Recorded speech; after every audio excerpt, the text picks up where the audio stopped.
Welcome to Design Diary, the podcast where you get to look inside my board game design notebook as well as what's going on inside my head.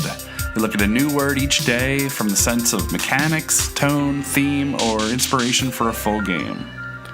Today's word is Demarcate, or demarcate.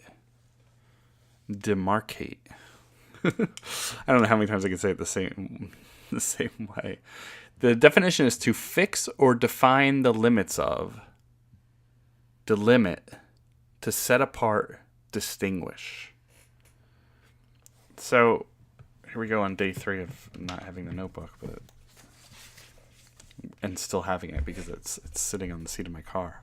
I saw it today. Demarcate. So I wrote down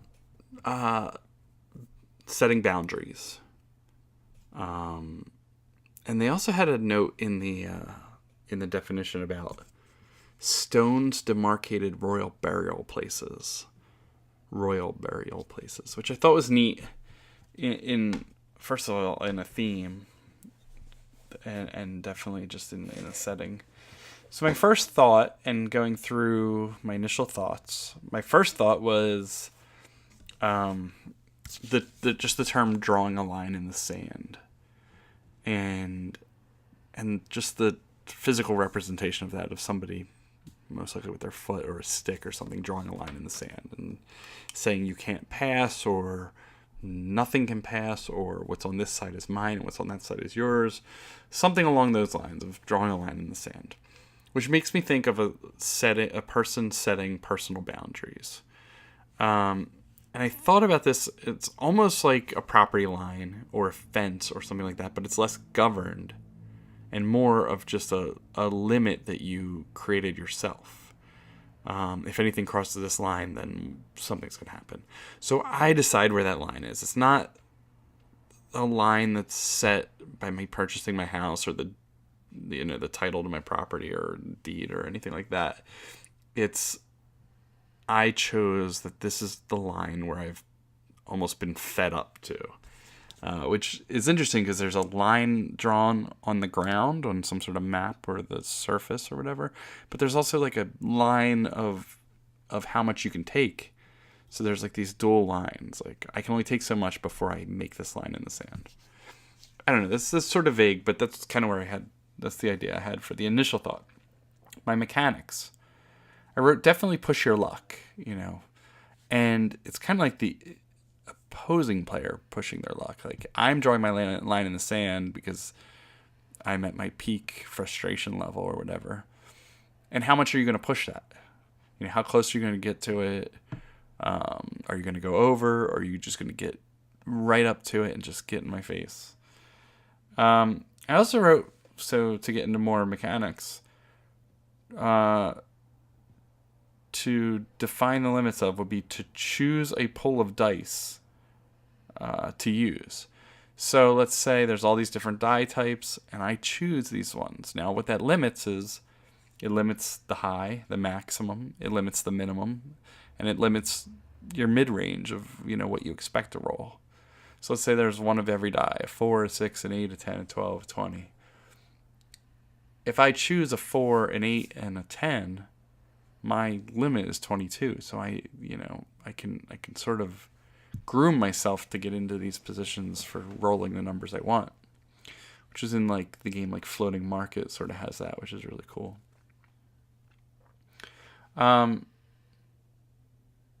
Choosing a single die will do the same thing if the dice are all different. So let's say instead of choosing a pool of dice, there's all different dice. There's a 4, a 6, a 10, all those. And being able to choose which one is my limit, which is my maximum 6, my minimum of 1. But if I chose more dice, my minimum goes up. Choosing a single die can do that. And I've always loved the idea of customizing die faces, which also determines the limits. If it's not a number value or whatever, it could just be icons, but there's a value of how many of those and, on which die and things like that. So I kind of hovered around the limit of dice for my mechanic area.